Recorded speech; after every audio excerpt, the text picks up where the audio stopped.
everybody. Welcome back to A Late Show. Joining me now is a former federal prosecutor and former congressman from the great state of South Carolina. His new book, got it right here, is called Doesn't Hurt to Ask. Please welcome Trey Gowdy.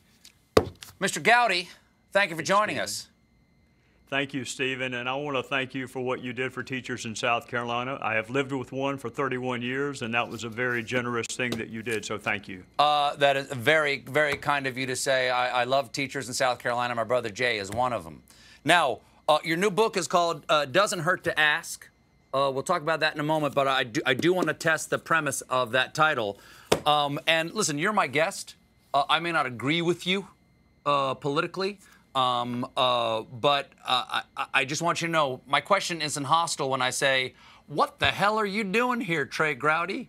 Have you not seen my show? I've done a lot of jokes about you over the years. How badly do you need a book? How badly do you need to sell a book that you're on my show at 12:25 in the morning? I thought your jokes were funny. They pale in comparison to what I get at home. So this was easier for me to come be with you. Okay. Then let me ask you this. Are you still a member of the Republican Party? Yes, sir. What the hell is going on with the Republican Party? Do you recognize it at all? Is it the organization that you joined?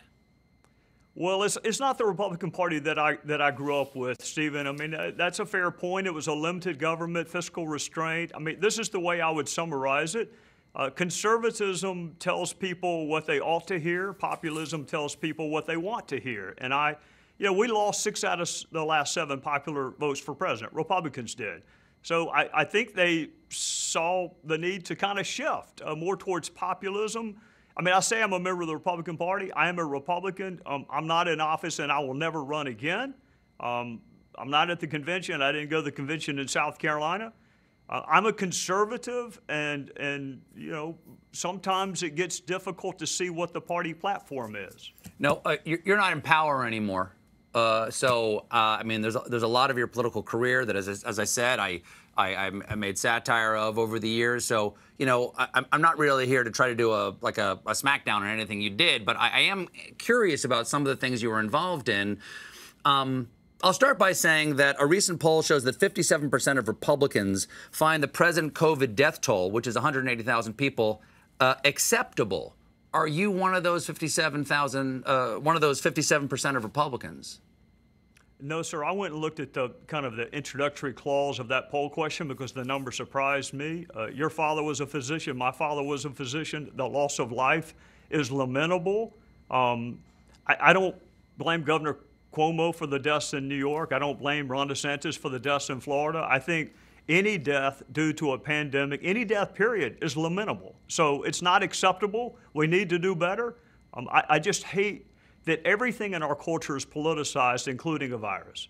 And I can't fix that, but I just hate that everything has become politicized. It is easy for me to say the loss of life, the loss of a single life, is lamentable. But you would agree that political leaders have a responsibility to lead the people.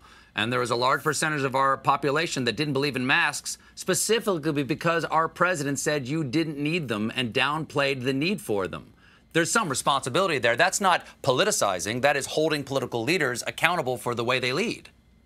And what I would say in response to that, and I do wear a mask, I would say in response to that is there was some ambiguity among the physicians. I mean, my dad says they call it the practice of medicine for a reason. There were physicians initially who weren't sure whether the masks were helpful or not. So I just... But not into June, sir. Not into June. You're talking about the beginning of March. We're talking about months where the President of the United States downplayed the need for them and mocked even reporters who were wearing them in his press conferences. Do you see that as a failure of leadership at all? On his behalf? Yes. Do I see that as a failure of leadership? Yes, that is the question, sir. I would have liked for him to have embraced the goodness, the propriety of wearing masks sooner. Yes. Okay. You left Congress with a little bit of enough of this. Like you kind of knocked the dust of it off your feet a little bit. Is that a fair characterization of how you felt when you left? I didn't think I was good at it. I didn't enjoy it, and I wasn't good at it. And if you don't like something and you're not good at it, you shouldn't do it. What aspect of it weren't you good at? You actually, in the short 8 years you were there, gained a lot of power.